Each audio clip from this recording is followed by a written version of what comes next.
Hi, this is Richard Rash. I'm the foundation man, and this information is for realtors in North Texas. I am providing needed information for both buyer's agents and also the seller's agents. Now I want to ask you, how often do you have buyers scared off from a house that they want because they see minor foundation movement and think it will lead to major structural damage? Quite possibly, I imagine, more often than you think. I often have clients tell me about the many homes they have looked at and have walked away from because they were afraid of small cracks, doors slightly out of square, or floors not quite level. I often hear about home inspectors' recommendations for calling an expert because they see things they do not understand.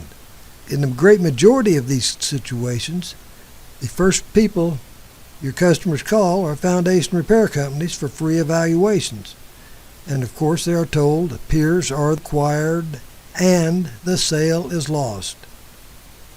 The foundation repair companies, peer salesmen, and they are, let there be no doubt, they are salesmen who sell peers. That is how they make a living and how they usually not look at any other way of stopping the movement. On the other hand, with 40 years in the business, I know the low-cost alternatives. As a consultant, I charge a predetermined fee to explain the cause of and the alternative to expensive peers, which usually gets to the cause of the problem of stopping and reversing existing damage, as well as preventing additional movement. The vast majority of foundation movement is moisture-related. That is, uneven moisture distribution causes soils to swell, and when that happens, sections of the structure are lifted and the home begins to flex. The problems are most often drainage related or can be caused by leaks in the sanitary sewer system, the incoming domestic water system, the sprinkler system, or pool and spa leaks, none of which can be permanently fixed with expensive piers. When the base problems are fixed without piers, the structures can return to remarkably close to as built, and a satisfactory solution may be achieved at a much smaller cost than trying to fix it with piers. The bottom line is, foundation problems in Texas have two very separate causes that require very specific repairs.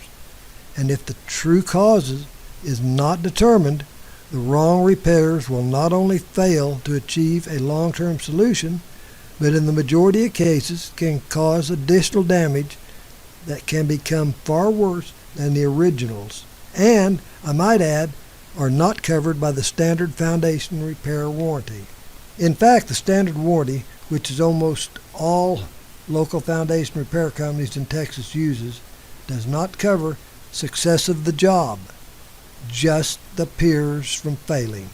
If the job fails, but the piers don't, you are SOL. Along those lines, another little game they play is taking elevations to determine where and how many piers to use. Well, guess what? Unless you have the original elevations from when the house was built, which you don't, they can't tell whether part of the house is up, as in being heaved, or the other part is down, as in being settled. If they can convince you that the part of the house is down, then they convince you that you need piers, when in reality you don't. The cost goes up and the chance of a successful solution goes down. My fee is fair and reasonable. My experience is probably unequaled in the area, and I have never been sued. And if I can't help you, your clients do not pay. So please stay on, keep watching for about 4 more minutes for a short video made by respected Texas engineers that will give you a great insight in how to deal with foundation repair. Thank you. Richard Rash is a Texas treasurer and a foundation repair salesman's worst nightmare. He's a semi-retired foundation repair contractor with over 25 years in the foundation repair business. I say semi-retired because he now consults with homeowners to help them actually solve their foundation problems. His recommended solutions frequently do not involve piles or piers. His website provides a window into the foundation repair business that the public almost never gets to see. His view of the foundation repair business is very different from the perspective shown in foundation repair ads broadcast repeatedly on radio, television, and on the internet. The following are paraphrases of statements from his website, repairfoundations.com. I recommend you sit down before you hear what Mr. Rash has to say. Are you sitting down? Good. Here we go. The great majority of foundation damage in areas of expansive soils is avoidable. Proper planning and proper maintenance can go a very long way in preventing foundation movement. The number one thing to take into consideration is drainage.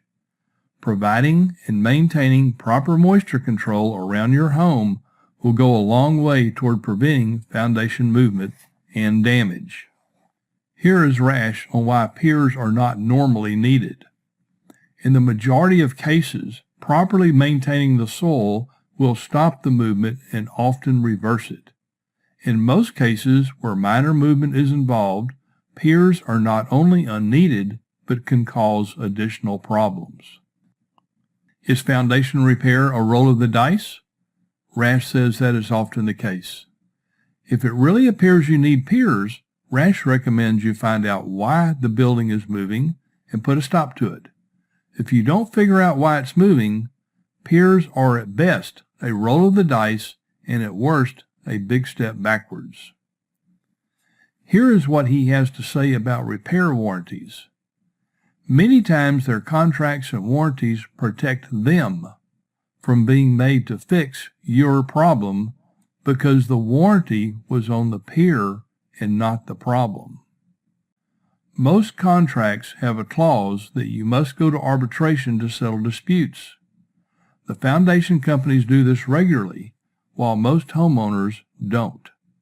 So guess who knows how to play the system?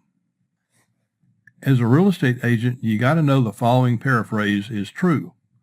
Due to sales propaganda and just plain ignorance, many buyers are scared away from perfectly sound properties that may have experienced minor cosmetic damage or just a little wear and tear. Not one of these statements is likely to be uttered within earshot of the public, unless of course they happen to find Rash's website.